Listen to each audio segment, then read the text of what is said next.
Hello everyone, welcome to the MCQ factory. आज हम फिर से आ गए हैं न्यूट्रिशंस एंड विटामिन का पार्ट 2 लेकर। जिन्होंने पार्ट 1 नहीं देखा है, हमारे बायोलॉजी प्लेलिस्ट पे चैनल के जाकर और न्यूट्रिशन का पार्ट 1 देख लीजिए, तभी आपको ये पार्ट 2 भी समझ में आएगा, क्योंकि बहुत सारी चीज़ें मैं वो सारी डिस्कस करूँगी जो मैंने प्रीवियस वीडियो में डिस्कस की थी। और भी जो वीडियोस आपने नहीं देखे हैं वो ज़रूर देखिए। स्टेट पीसीएस का एग्ज़ाम दे रहे हैं तो ज़रूर से ज़रूर देखिए, क्योंकि बायोलॉजी से बहुत ज़्यादा क्वेश्चंस पूछे जाते हैं। ठीक है, तो शुरू करते हैं क्वेश्चन नंबर 51 से 50 क्वेश्चंस तक वहाँ कंप्लीट हो चुका है पार्ट 1 में। 51 से 128 हम यहाँ कंप्लीट करेंगे, तो वीडियो थोड़ी सी लेंदी होगी, लेकिन मैं कोशिश करूँगी कि इसे शॉर्ट कर पाऊँ। 51 क्वेश्चन है, banana accepted as most calories fruit has what amount of calories per 100 gram? A 416, B 316, C 216, D 116। इसका सही आंसर होगा डी 116। बनाना जो है उसमें लार्ज अमाउंट ऑफ कार्बोहाइड्रेट्स पाया जाता है, plus fat, plus protein, minerals, vitamins, ये सारी चीज़ें बनाना में पाई जाती है। 52 पे आता है, the higher protein content is found in A pigeon pea, B soybean, C horse pea, D wheat. तो इसका सही आंसर है बी सोयाबीन। सोयाबीन कैसे? जो हम न्यूट्रेला अपने घर में खाते हैं, चाहे न्यूट्रेला बनाते हैं सोयाबीन, इसको बोला जाता है कि प्लांट प्रोटीन, मतलब सबसे हाईएस्ट कंटेंट जो होता है प्लांट प्रोटीन का सोयाबीन में मिलता है। जो हम चिकन मटन से ऑब्टेन करते हैं वही चीज़ सोयाबीन में भी पाई जाती है। ठीक है, 40% इसमें प्रोटीन होता है, और इसको ऑयल सीड और पल्स क्रॉप दोनों तरीके से यूज़ किया जा सकता है, मतलब दाल की तरह, सब्जी की तरह भी, और ऑयल इस भी इससे निकलता है, सोयाबीन ऑयल। और 20 से 23% इसमें फैट होता है, 20 से 23% फैट, और 30% इसमें कार्बोहाइड्रेट होता है। अब आता है क्वेश्चन नंबर 53 पे, which of the following is the richest source of protein? A rice, B groundnut, C apple, D none of these. इसका सही आंसर होगा B groundnut. Groundnut में सबसे ज़्यादा प्रोटीन पाया जाता है। अब आते हैं क्वेश्चन नंबर 54 पे, hair is composed of protein called? A globulin, B mucin, C keratin, D casein. इसका सही आंसर होगा सी कैरेटिन। अगर कैसीन की बात करेंगे तो कैसीन जो है मिल्क में पाया जाता है। हेयर्स, नेल्स दोनों में कैरेटिन पाया जाता है। क्वेश्चन नंबर 55 पे आते हैं, in which of the following proteins is present in human hairs and nails? A oxytocin, B keratin, C vasopressin, D trypsin. ये बाकी जो हैं वो प्रोटीन और बॉडी के अलग अलग एंजाइम्स हैं। कैरेटीन जो है ये प्रोटीन ऐसा है जो हेयर एंड नेल्स में पाया जाता है। क्वेश्चन नंबर 56 पे आते हैं, which one of the following statement is not correct regarding the amino acid tyrosine present in protein rich food? A it can help increase energy levels.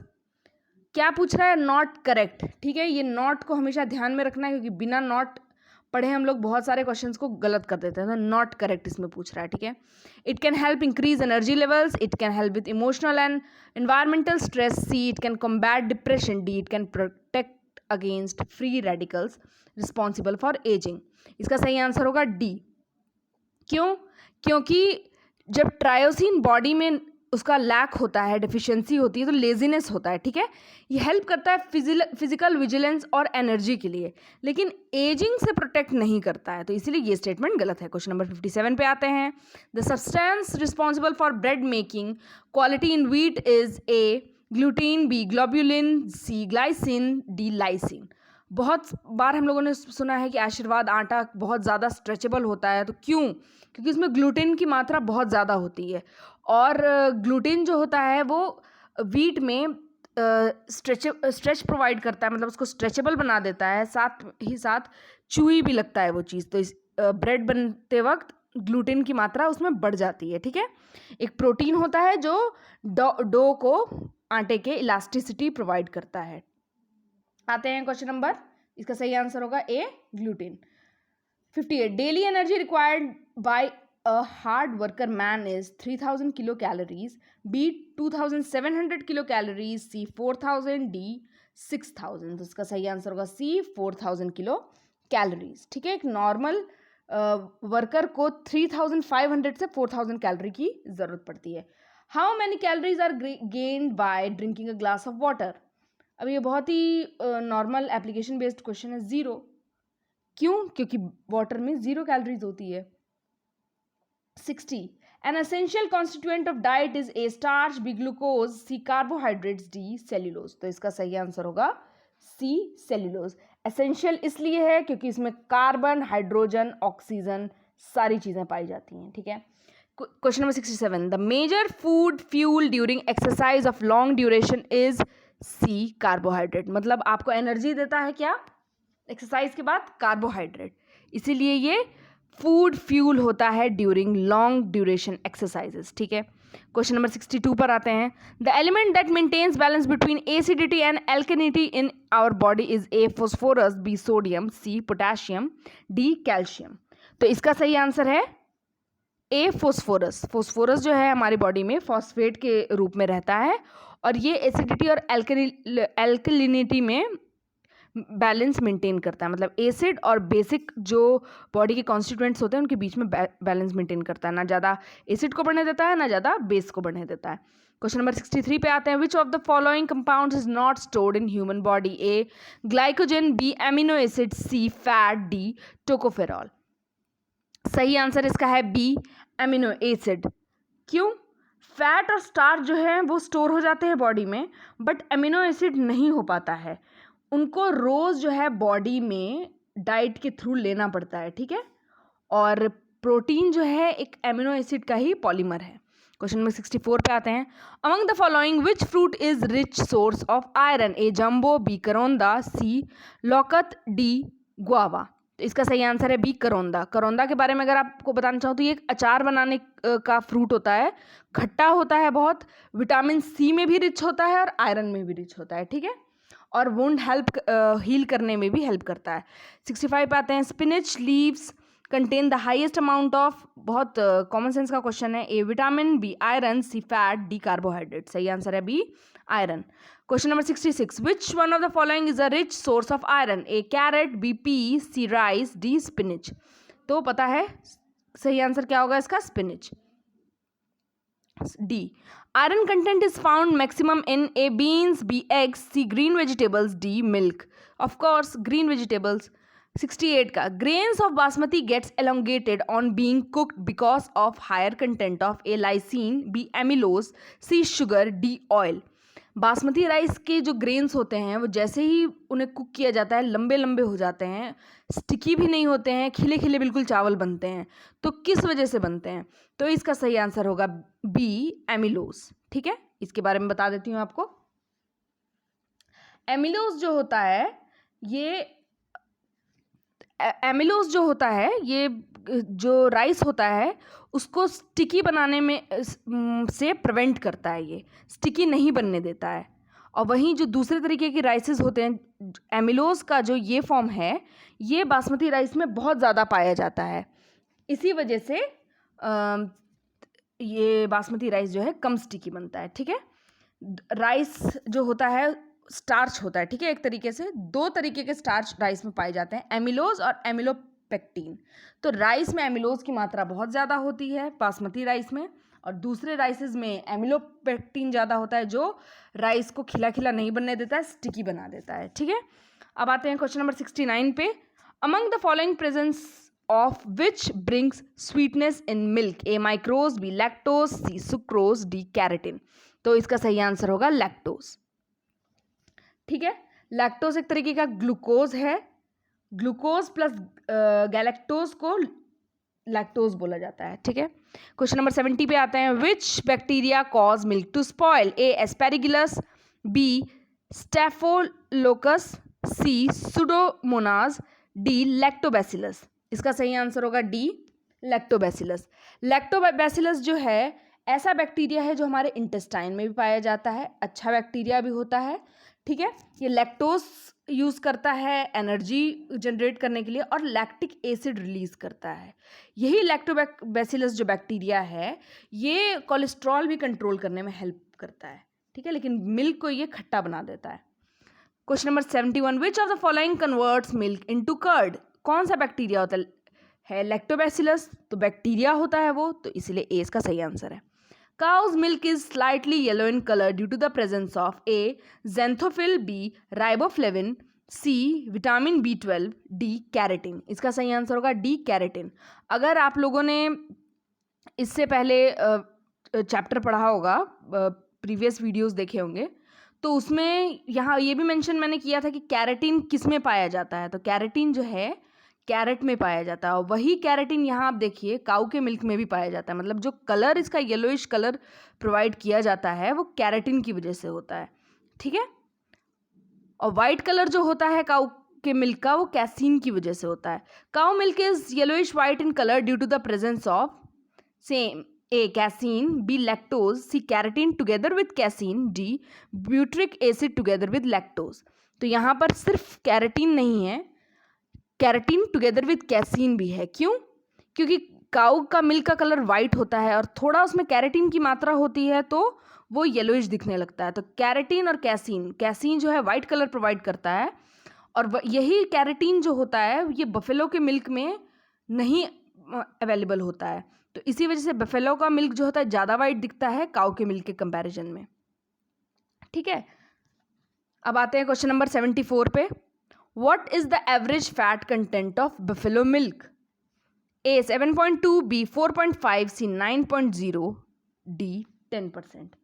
तो इसका सही आंसर है 7.2।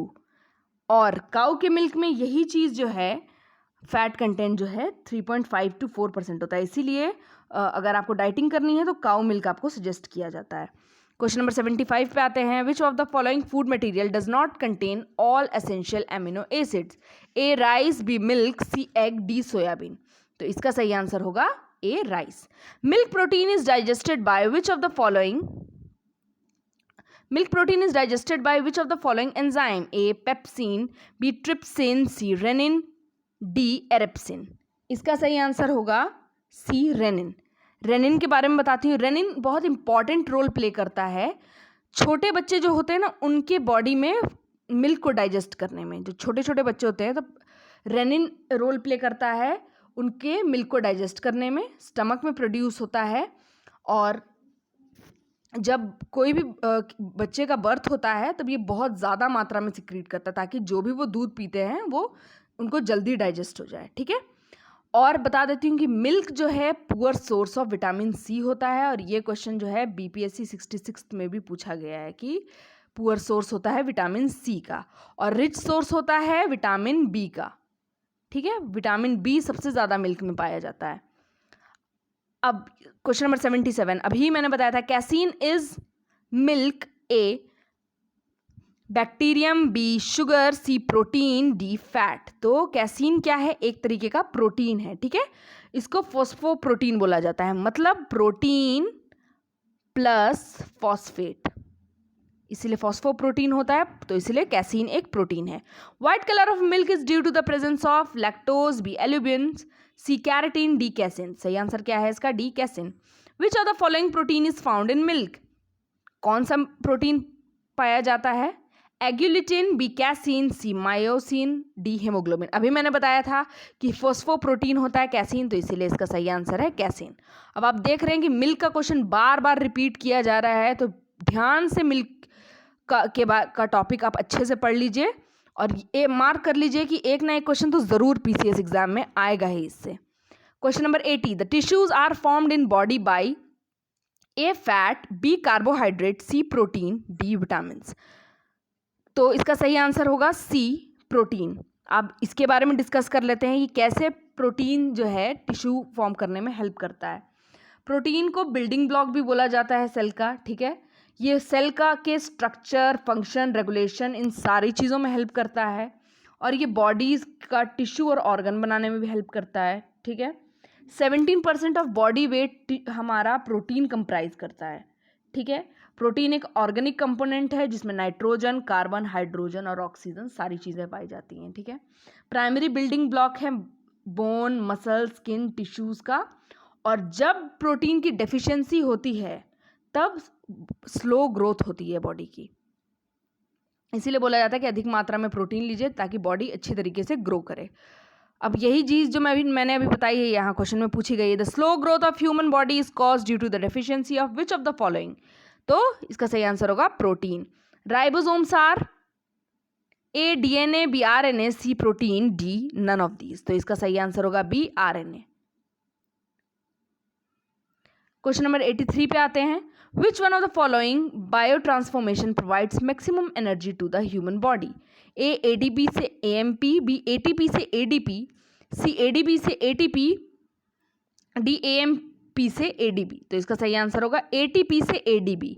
उल्टा नहीं होगा, एडीबी से एटीपी नहीं, एटीपी से ADP. Question number 84. During respiration energy is produced in the form of A ADP, B ATP, C NADP, D CO2. तो जो एनर्जी प्रोड्यूस होती है वो एटीपी से होती है. एटीपी को बोला जाता है energy currency of cell. Which of the following is not correctly matched? A chlorophyll, magnesium, B haemoglobin, iron, C table salt, sodium, D washing soda, potassium. तो इसका सही आंसर क्या होगा? Washing soda, potassium. Washing soda में potassium नहीं होता है, calcium होता है. Which of the following pair is correctly matched? A vitamin B1 retinol, B2 riboflavin, C vitamin B6 niacin, vitamin C calciferol. अब इसमें सब कुछ गलत दिया हुआ है, सही इसमें से कौन सा है? तो B1 के बारे में मैंने प्रीवियस वीडियो में आपको अच्छे से बताया था कि B1 को थायमिन बोला जाता है, विटामिन B6 को नाइसिन बोला जाता है, विटामिन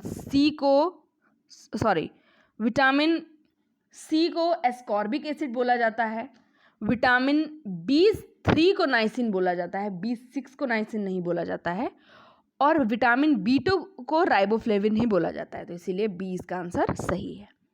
और विटामिन डी को कैल्सीफेरॉल बोला जाता है, B3 को नाइसिन बोला जाता है. Which of the following is not a micronutrient? A iron, B zinc, C sulphur, D manganese. तो इसका सही आंसर होगा सल्फर. सल्फर क्यों होगा? क्योंकि सल्फर मैक्रोन्यूट्रिएंट है, माइक्रोन्यूट्रिएंट नहीं है.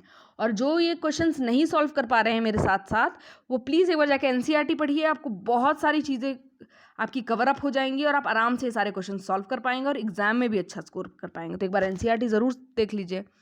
Question number 88. Which is the main vitamin found in papaya? A vitamin A, B vitamin C vitamin B, D vitamin K. तो इसका सही आंसर है बी विटामिन सी. ठीक है.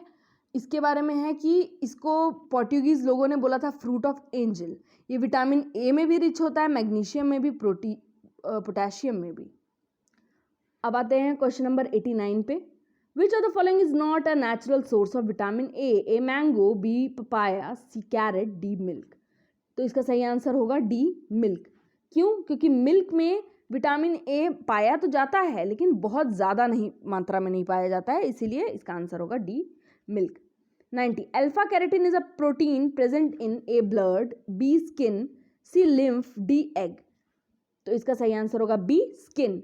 The golden rice contains B carotene genes which comes from A carrot, B daffodil, C beetroot, D papaya. इसका सही answer होगा B daffodil. Which one of the following does not denature a protein? कौन सा protein को denature नहीं करता है? Heat, infrared rays, X rays, D heavy metal salts. तो इसका सही आंसर है B infrared rays. 93. Protein requirement of young and old person are A almost the same, B higher in young and lower in old, C higher in old and lower in the young, D very high in the young and low in the old. तो इसका सही answer होगा C higher in the old and lower in the young. क्यों? बूढ़े लोगों को चाहे adult लोगों को प्रोटीन की ज़्यादा रिक्वायरमेंट होती है छोटे बच्चों से. क्यों? क्योंकि उनके जो बहुत सारे फैक्टर्स होते हैं, बायोलॉजिकल फैक्टर्स, वो इफेक्ट करते हैं प्रोटीन रिक्वायरमेंट को. क्योंकि बॉडी जल्दी जल्दी बढ़ रही होती है और बहुत सारी चीज़ों की डेफिशिएंसी हो जाती है, इस वजह से इनको ज़्यादा प्रोटीन की रिक्वायरमेंट चाहिए होती है. 94 पे आते हैं. Daily intake of proteins recommended for a moderately active women is A 30 gram, B 37 gram, C 40 gram, D 45 grams. तो इसका सही आंसर होगा डी 45 ग्राम्स. और मेन का रिक्वायरमेंट होता है 56 ग्राम्स. ठीक है. इसकी जगह अगर मेन का क्वेश्चन आ जाए तो आप ये कर दीजिएगा. 95 पे आते हैं. Of much protein, how much protein a lactating mother requires in a daily diet? 30 grams, 20 grams, 70 grams, D 100 grams. तो 70 ग्राम्स. ठीक है. नॉर्मल विमेन जो होती है इसको 45 ग्राम्स चाहिए होता है. Starch is a monosaccharide, B disaccharide, C polysaccharide, D none of the above. तो स्टार्च जो है पॉलीसेक्राइड होता है. क्योंकि इसमें लार्ज नंबर ऑफ बॉन्ड्स होते हैं, लार्ज जितने ज़्यादा बॉन्ड्स तो उसका नाम पोली हो जाता है, single bond mono, double bond di. 97 पे आते हैं, which of the following statement regarding starch and cellulose is not correct? Both of them are of plant origin, both of them are polymers, both of them give color with iodine, both of them are made up of glucose molecules। बाकी 3 statement सही हैं, सिर्फ सी गलत है। क्यों? क्योंकि iodine से जब मिक्स होता है स्टार्च तो वो ब्लू ब्लैक कलर देता है, लेकिन सेल्यूलोज कोई कलर नहीं देता है, तो ये बस ऑप्शन गलत है आपका। 98 पे आते हैं, which of the following is digested with the help of saliva?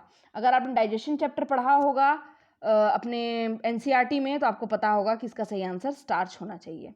99 पे आते हैं, which of the following vitamin is considered as a hormone? A B C या डी? तो डी को हार्मोन की तरह भी बताया जाता है। क्वेश्चन नंबर 100 पे आते हैं, which of the following is found in the composition of vitamin D? A retinol, B folic acid, C ascorbic acid, D calciferol. मैंने बताया था कि विटामिन डी का केमिकल नेम कैल्सीफेरॉल है, ठीक है। रेटिनोल किसका है? ए का। फोलिक एसिड किसका है? B12 का। एस्कॉर्बिक एसिड किसका है? विटामिन सी का। अब आते हैं क्वेश्चन नंबर 101 पे, which of the following is not correct? Milk contains none of the B vitamin. Vitamin A deficiency leads to the dry and scaly skin. C, one of the symptom of scurvy is pain in the joint. Vitamin B1 thiamine deficiency can lead to heart failure. ए जो इसका है वो गलत statement है। क्यों? क्योंकि milk में सबसे ज़्यादा विटामिन बी का जो फॉर्म है, सारे फॉर्म्स अवेलेबल इसमें होते हैं, चाहे वो हम B1 ले लें, B2 ले लें, B6 ले लें, B3 ले लें, B12 ले लें, सारी जो ग्रुप हैं के मतलब विटामिन बी के जितने भी ग्रुप हैं वो सारे इसमें अवेलेबल रहते हैं, इसलिए ये आंसर गलत है। 102 पे आते हैं, linseed is a rich source of A vitamin C, B omega 3 fatty acid, C essential amino acid, D antioxidants. इसका सही आंसर होगा B omega 3 fatty acid. Linseed जो है कूलर रीजन में ग्रो किया जाता है, इसका ऑयल जो होता है वो रिच होता है ओमेगा 3 फैटी एसिड में। ओमेगा 3 फैटी एसिड क्यों अच्छे होते हैं? ये कोलेस्ट्रॉल नहीं बनने देता है, बॉडी में फैट नहीं जमने देता है, और ये हार्ट की इश्यूज से लड़ने में हेल्प करता है, इसीलिए बोला जाता है। कॉड लिवर ऑयल फिश का, उसमें ओमेगा 3 फैटी एसिड होता है। अलसी चाहे फ्लैक्स सीड्स बोला जाता है, उसमें ओमेगा 3 फैटी एसिड होता है। तो अगर आप लोग को रोज़ ये, क्योंकि थोड़ा थोड़ा बॉडी को ये हर रोज़ रिक्वायर होता है, इसलिए आप भी चाहें तो अलसी को आप क्या कहते हैं फ्राई करके खा सकते हैं। तो आपको, अगर आप वेजिटेरियन हैं तो आपको ओमेगा 3 फैटी एसिड हर रोज़ थोड़ा थोड़ा मिलता रहेगा। Question number 103, which of the following is the richest source of alpha linolenic acid 18 carbon omega 3 fatty acid? Moth beans, B oats, C moong beans, D flax seeds. अब फ्लैक्स सीड्स क्या है, अगर जिसको नहीं पता है तो बता देती हूँ। फ्लैक्स सीड को अलसी भी बोला जाता है, अलसी हिंदी में, और तीसी भी बोला जाता है। ब्लैक कलर का ये दिखता है, और जैसे ही इसको पानी में डालिए तो इसमें जिलेटिन कंटेंट आ जाता है, तो इसी वजह से फ्लैक्स सीड जो होता है बहुत रिच होता है 18 कार्बन ओमेगा 3 फैटी एसिड में। अब आते हैं क्वेश्चन नंबर 104 पे, besides proteins and carbohydrates other elements of nutrition value find in milk include? A calcium, potassium and iron, B calcium and potassium, C potassium and iron, D calcium and iron. सही answer होगा calcium and potassium. Iron का content milk में थोड़ा कम होता है, ठीक है। Question number 105 पे आते हैं, fat present below the skin surface in our body act as a barrier against A loss of heat from the body, loss of essential body fluids, C loss of salts from the body, D entry of harmful microorganism from the environment. अगर आप ध्यान से देखेंगे तो UPSC चाहे IAS के जितने भी क्वेश्चंस यहाँ पर होते हैं वो एप्लीकेशन बेस्ड क्वेश्चंस होते हैं साइंस के, क्योंकि आप यहाँ पर भी देख रहे हो कि ये सब चीज़ें बुक में नहीं मिलेगी, आपको खुद का भी दिमाग लगाना पड़ेगा कि आखिर फैट किस लिए वर्क करता है। तो इसका सही आंसर होगा A, loss of heat from the body. कैसे? ये थर्मल इंसुलेटिंग लेयर होती है फैट की, ठीक है। इसका आंसर है A, loss of heat from the body. Question number 106 पे आते हैं, which of the following gives maximum energy in metabolic processes? A carbohydrates, B fat, C protein, D minerals. Confuse नहीं होना है कार्बोहाइड्रेट और फैट्स के बीच में। इसका सही आंसर होगा बी फैट। कैसे? 1 ग्राम ऑफ फैट में 9.3 KCl ऑफ एनर्जी होती है, जबकि 1 ग्राम कार्बोहाइड्रेट में 4 KCl एनर्जी होती है। क्वेश्चन नंबर 107 पे आते हैं। The substance which makes up about 80% of the living material in most organism is A protein, B fat, C carbohydrates, D minerals. तो इसका सही आंसर होगा ए प्रोटीन। मैंने पहले भी बताया था कि 17% हमारे बॉडी का जो वेट होता है वो भी प्रोटीन कंप्राइज करता है। Question number 108। अब ये देखिए, क्योंकि मिज़ोरम में बहुत ज़्यादा फिशेज़ का यूज़ होता है, तो मिज़ोरम PCS का भी क्वेश्चन हो चुका है ये, और UPSC का भी हो चुका है, ये भी एप्लीकेशन बेस्ड क्वेश्चन है। ये क्वेश्चन पूछता है कि consumption of fish is considered to be healthy when compare to the flesh of other animals because fish contains A polyunsaturated fatty acid, B saturated fatty acid, C essential vitamins, D more carbohydrates and protein. इसका सही answer होगा A polyunsaturated fatty acids. क्यों? Polyunsaturated fatty acids इसलिए अच्छे होते हैं क्योंकि ये रिड्यूस करते हैं कोलेस्ट्रॉल को और हार्ट रिस्क को, इसीलिए फिश का कंजम्पशन को अच्छा माना जाता है। जबकि मटन और चिकन के कंजम्पशन से क्या होता है कि बॉडी में कोलेस्ट्रॉल की मात्रा बढ़ने की आशंका होती है। 109 पे आते हैं। If somebody stops taking green vegetable he will suffer from night blindness, और इसका रीज़न ये है he will suffer from vitamin A deficiency. तो अब इसमें पूछ रहा है कि असर्शन सही है, ये दोनों सही हैं, या फिर असर्शन का जो रीज़न है वो बिल्कुल सही दिया हुआ है। तो ये ऐसे करके 4 ऑप्शंस हैं। तो इसमें लॉजिक अगर लगाएं तो ग्रीन वेजिटेबल खाने से थोड़ी ना नाइट ब्लाइंडनेस होता है। जब विटामिन ए की बहुत ज़्यादा कमी हो जाती है तो नाइट ब्लाइंडनेस होता है। और सिर्फ ग्रीन वेजिटेबल में ही नहीं, और भी बहुत सारी चीज़ों में, जैसे कैरेट में बहुत ज़्यादा विटामिन ए होता है। तो सिर्फ वेजिटेबल खाने से अगर कोई नहीं वेजिटेबल खाएगा तो उसको नाइट ब्लाइंडनेस नहीं हो जाएगा, और भी बहुत सारे रीजंस होते हैं। लेकिन जो ग्रीन वेजिटेबल नहीं खाएगा उसके अंदर विटामिन ए की डेफिशिएंसी होगी, ये ठीक है, लेकिन उसको डायरेक्ट नाइट ब्लाइंडनेस हो जाए ये कोई लॉजिक नहीं बनता है। तो इसीलिए असर्शन ए गलत है, जबकि उसका रीज़न आर सही है। तो इसका सही आंसर होगा हाँ D, A is false but R is true. अब आते हैं 110 पे। अब लिस्ट मैच करना है। मैंने लास्ट क्लास में भी बताया था ये कि कौन से विटामिन की डेफिशिएंसी से क्या होता है, तो फिर से एक बार रिवाइज कर लेते हैं। नाइट ब्लाइंडनेस किससे होता है? नाइट ब्लाइंडनेस होता है विटामिन ए से। रिकेट्स किससे होता है? डी से। स्कर्वी किससे होता है? सी से। और बेरीबेरी किससे होता है? बी से। अब इनके एक बार नाम भी रिवाइज करवा देती हूँ। ए को क्या बोलते हैं? क्यों? मैंने बताया था ना कि रेटिना से रिलेटेड होता है, इसलिए विटामिन ए को रेटिनोल बोलते हैं। रिकेट्स किसकी वजह से होता है? डी। डी को बोला जाता है कैल्सीफेरॉल। स्कर्वी किससे होता है? विटामिन सी से। सी को बोला जाता है एस्कॉर्बिक एसिड। और बेरीबेरी किससे होता है? विटामिन बी से, चाहे विटामिन B1, जिसको बोला जाता है थायमिन। ठीक है, तो इसका सही आंसर क्या है? सी, 4123। 111 पे आते हैं। ये भी मैच द फॉलोइंग जैसा ही है, दिया हुआ है 4 ऑप्शन, रिकेट्स, बेरीबेरी, नाइक्टेलोपिया और डी स्कर्वी। तो कंफ्यूज नहीं होना नाइक्टेलोपिया से। नाइक्टेलोपिया का मतलब है नाइट ब्लाइंडनेस। अब नाइट ब्लाइंडनेस किससे होता है? विटामिन ए से। तो सब मैच कर लेते हैं। अब रिकेट्स किससे होता है? डी से होता है। बेरीबेरी किससे होता है? B1 से होता है। नाइट ब्लाइंडनेस किससे होता है? ए से होता है। स्कर्वी किससे होता है? विटामिन सी से होता है। तो इसका सही आंसर है ए, 1 2 3 4।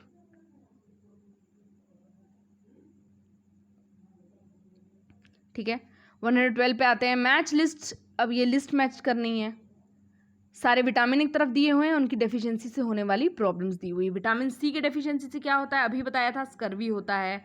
फॉलिक एसिड की डेफिशिएंसी से क्या होता है? B11 इसको बोला जाता है, विटामिन को एनीमिया हो जाता है। ए की कमी से नाइट ब्लाइंडनेस, B1 की कमी से बेरीबेरी। B1 को क्या बोला जाता है? थायमिन। ए को क्या बोला जाता है? रेटिनॉल। अब आते हैं क्वेश्चन नंबर 13 पे। ये भी सेम वही चीज़ है, तो इसका सही आंसर होगा 1। पूछा गया है कि कौन सा सही मैच किया गया है। सी से स्कर्वी होता है, डी से रिकेट्स होता है, लेकिन नाइट ब्लाइंडनेस किससे होता है? वो होता है विटामिन ए की कमी से। ठीक है, तो इसका आंसर 1 और 2 होगा। अब आते हैं क्वेश्चन 114 पे। अब ठीक नाम दिया हुआ है, रेटिनॉल, टोकोफेरॉल, साइनोकोबालामाइन, डी पायरिडॉक्साइन। अब ये सब क्या है, कंफ्यूज नहीं होना है। रेटिनॉल तो पता है कि विटामिन ए को बोला जाता है। अब मैं सबके नाम आपको बता देती हूँ ताकि आपको ये समझ में आ जाए। तो हम अभी कौन सा क्वेश्चन देख रहे हैं, 114। ठीक है, तो इसमें दिया हुआ है कि रेटिनॉल ए को बोला जाता है, टोकोफेरॉल जो है विटामिन ई को बोला जाता है। ठीक है, साइनोकोबालामाइन पिछली बार भी मैंने बताया था विटामिन B12 को बोला जाता है, यही फोलिक एसिड भी इसको बोला जाता है। और पायरिडॉक्साइन बोला जाता है विटामिन B6 को। अब इनसे इनकी डेफिशिएंसी से क्या क्या होता है, रेटिनॉल की डेफिशिएंसी से क्या होता है, कंजक्टिवाइटिस मतलब आंखों से रिलेटेड कोई भी रोग होता है वो विटामिन ए मतलब रेटिनॉल की कमी से होता है। टोकोफेरॉल ई से होता है स्टेरिलिटी, B12 से होता है अनेमिया, बताया था ना। साइनोकोबालामाइन लास्ट क्लास में भी, पार्ट 1 में ज़रूर से जाके पार्ट 1 देखिए, फिर इसको रिवाइज करने में आपको बहुत आसानी होगी, आप बहुत सारे क्वेश्चन सॉल्व कर पाएंगे। और फोर्थ मतलब पायरिडॉक्साइन से होता है जो विटामिन 6 होता है, मेंटल इलनेस। ठीक है, तो इसका सही आंसर है बी। अब आते हैं क्वेश्चन नंबर 115 पे, यहाँ भी मैच द फॉलोइंग है, पेटाइलिन, पेप्सिन, रेनिन, ऑक्सीटोसिन। अब ये क्या क्या करते हैं देख लेते हैं। पेटाइलिन क्या करता है, स्टार्च डाइजेस्ट करता है। पेप्सिन क्या करता है, प्रोटीन डाइजेस्ट करता है। रेनिन क्या करता है, कन्वर्ट करता है एंजियोटेंसिनोजन को इन ब्लड विथ एंजियोटेंसिन में। ठीक है, और ऑक्सीटोसिन क्या करता है, induces contraction of smooth muscles. ठीक है, तो इसका सही आंसर होगा ए। 2, 3, 1, 5। 116 पे आते हैं, ये भी मैच द फॉलोइंग है। ए विटामिन दिया है, एंजाइम दिया है, हार्मोन दिया हुआ है और प्रोटीन दिया हुआ है। तो इसमें विटामिन कौन सा होगा, कैरेट में कैरेटीन पाया जाता है तो कैरेटीन। एंजाइम क्या होगा, पेप्सिन। हार्मोन क्या होगा, प्रोजेस्टेरॉन। और प्रोटीन क्या होगा, कैरेटीन। यही कैरेटीन प्रोटीन हमारे बालों और नेल्स में भी पाया जाता है, तो इसका सही आंसर होगा बी। क्वेश्चन नंबर 117 पे आते हैं। और हाँ, एग्जाम देने से पहले ज़रूर ये हमारी वीडियोस आप देख कर जाइए एक बार, बहुत अच्छे से रिवाइज हो जाएगा और जल्दी जल्दी रिवाइज भी हो जाएगा। खुद से भी आप सॉल्व करते जाइएगा और इसका एक्सप्लेनेशन भी सुनते जाइएगा, ज़्यादा ढूंढने की ज़रूरत नहीं पड़ेगी। अब ये क्वेश्चन देखते हैं, consider the following minerals, calcium, iron, sodium. इनमें से कौन सा मिनरल जो है मसल्स के कंस्ट्रक्शन में यूज़ होता है, तो इसका सही आंसर है ऑल ऑफ दीज। ये सारे मिनरल्स को यूज़ होता है मसल के कंस्ट्रक्शन में। अब आते हैं क्वेश्चन नंबर 118 में, विटामिन दिया हुआ है, मॉलिक्यूल्स और एलिमेंट्स उसमें कौन कौन से प्रेजेंट हैं। B12, haemoglobin, chlorophyll, brass. तो B12 में क्या पाया जाता है, आयरन।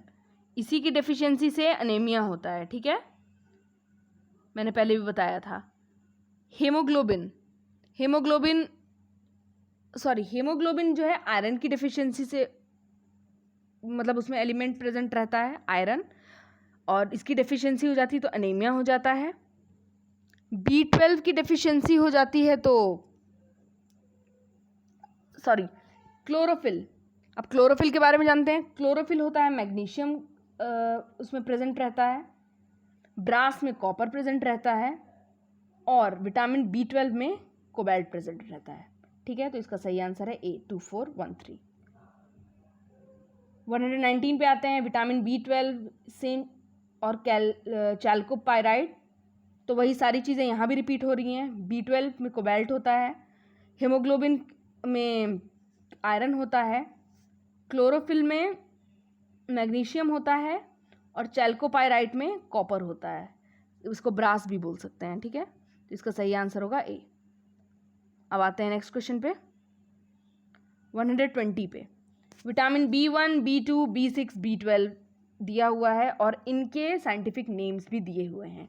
तो जिसने लास्ट वीडियो देखी होगी वो तो आराम से इसको बना लेगा। B1 है थाइमाइन। ठीक है, अब इनमें से कोई भी कैल्सीफेरॉल नहीं है। ठीक है, हटा दीजिए क्योंकि ये विटामिन डी का नाम है। ठीक है, B2 है राइबोफ्लेविन। ठीक, B6 है पायरिडॉक्साइन और B12 है कोबालैमाइन। ठीक, तो इसका आंसर है बी 4351। 121 पे आते हैं। Which of the following elements are present in all proteins? Carbon, hydrogen, oxygen, nitrogen. मैंने अगर आपने ध्यान से सुना होगा थोड़ी देर पहले तो मैंने बताया था कि ये सारी चीज़ें प्रोटीन में पाई जाती है। ठीक है, 122 पे आते हैं। 123 पे आते हैं। Which of the following would lead to malnutrition? 1 over nutrition, 2 under nutrition, 3 imbalanced nutrition. तो इसका सही आंसर होगा अंडर न्यूट्रिशन और इम्बैलेंस्ड न्यूट्रिशन। ज़्यादा न्यूट्रिशन की वजह से मैल न्यूट्रिशन नहीं होता है। तो इसका सही आंसर होगा 2 और 3। 124 पे आते हैं। Consider the following statement. Fatty acid should be a part of human diet. 2 a normal diet should contain 75 gram of fat. 3 cells of human body cannot synthesize any fat. 4 deficiency diseases develop due to the absence of essential fatty acids. अब पूछा जा रहा है कि which of the following statements are correct. तो इसका सही answer है 1, 2 और 4। 3 इसलिए नहीं करेक्ट है क्योंकि cells of human body can synthesise fatty acids. ऐसा नहीं है कि वो सिंथेसाइज नहीं कर पाते हैं। ठीक है, अब आते हैं 125 पे। Vitamins are invigorating elements whose small amount is required for good health. और इसका रीज़न दिया है vitamin helps to keep the body healthy by killing harmful bacteria. तो इसमें असर्शन ए सही है और उसका ये सही रीज़न नहीं है क्योंकि विटामिन्स नहीं, वाइट ब्लड सेल्स जो होते हैं बैक्टीरिया को किल करते हैं और उनसे लड़ने में हेल्प करते हैं। तो इसका आंसर होगा C, A is true but R is false. 126 पे आते हैं। Human diet should compulsorily contain glycine, serine and tyrosine. और इसका रीज़न है essential amino acids can not be synthesised in human body. तो इसका सही आंसर होगा कि ये नॉन एसेंशियल एमिनो एसिड्स हैं पहले तो, ग्लाइसिन, सेरीन और ट्रायोसिन। लेकिन एसेंशियल एमिनो एसिड्स जो होते हैं वो बॉडी सिंथेसाइज नहीं कर पाता है। तो इसका रीज़न तो सही है। और इसके बारे में दिया हुआ कि ये कंपल्सरीली फूड में लिया जाना चाहिए, तो ये सही नहीं है, इसीलिए इसका आंसर होगा D, A is false but R is true. अब आते हैं 127 पे। Unsaturated fats are more reactive compared with saturated fats. और इसका रीज़न है unsaturated fats have only single bonds in their structure. तो इसका सही आंसर है ये कि अनसैचुरेटेड फैट्स में सिंगल बॉन्ड नहीं होता है, डबल बॉन्ड होता है। अगर आप जाइए क्लास 10th की एनसीईआरटी खोल के पढ़िए तो आपको सैचुरेटेड अनसैचुरेटेड फैट के बीच में डिफरेंस पता चल जाएगा। और ये ज़्यादा रिएक्टिव होते हैं सैचुरेटेड फैट्स के कंपैरिजन में, तो इसलिए इसका आंसर सी है, ए ट्रू है बट उसका रीज़न जो है फॉल्स है। लास्ट क्वेश्चन पे आते हैं। Company marketing food products advertises that its item do not contain trans fats. What does this campaign signify to the customers? The food products are not made out of hydrogenated oils. The food products are not made out of animal fats oil. The oil used are not likely to damage the cardiovascular health of the customers.